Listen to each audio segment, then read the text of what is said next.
تاریخ کے جھروکوں سے میں نے دیکھا تو مجھے ہلکی ہلکی دھندلی اپنے اسلاف کی شکلیں دکھائی دیں جو لوگوں کو نیکی کی تلقین کرتے نظر آئے۔ میں کچھ ان کے قریب گیا اور استفسار کیا کہ ان لوگوں کی بربادی اور تباہی کے کیا اسباب ہوئے، جبکہ آپ نے خوب نیکی بھی پھیلائی، مگر مجھے کسی نے جواب نہ دیا۔ شاید میرے آج کے حالات بھی ان کی نظر میں تھے جو کہ تباہ شدہ اقوام سے شاید برے تھے، تاہم اس تباہی کی وجہ انسانیت کی تذلیل اور قدرت خداوندی کو نہ ماننے سے شروع ہوتی ہے۔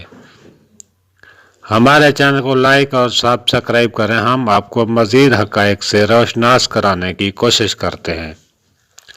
ہمارے شہر جامپور سے بس سمت مغرب تقریباً 3 کلومیٹر کے فاصلے پر ایک تباہ شدہ شہر موجود ہے جس کا نام دلورے کا شہر ہے، لیکن یہ آج کل ٹھیڑ دلورے کے نام سے مشہور ہے۔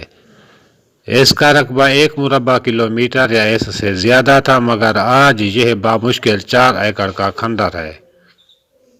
اس شہر پر مٹی کی بارش ہوئی اور یہ بارش آقا نامدار تاجدار مدینہ حضرت محمد مصطفیٰ صلی اللہ علیہ وآلہ وسلم کی آمد سے تقریباً 1800 سال پہلے ہوئی تھی، مگر قدرت نے انسانوں کی عبرت کے لیے اتنا لمبا عرصہ بھی ان نشانیوں کو باقی رکھا۔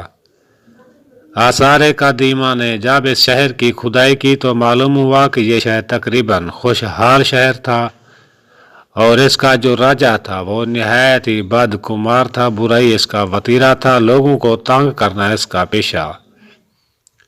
ایک با کردار خاتون کی بد دعا سے یہ شہر کھنڈر بن گیا۔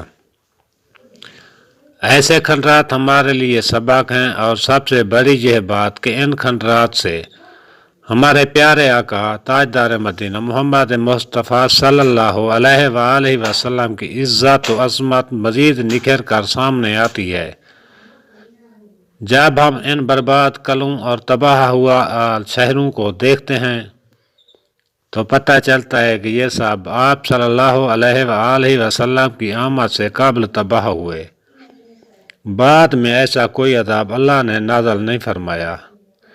مصطفیٰ جان رحمت پہ لاکھوں سلام، شمع بزم ہدایت پہ لاکھوں سلام، اپنا اور اپنے عزیز و اقارب کا خیال رکھیے گا۔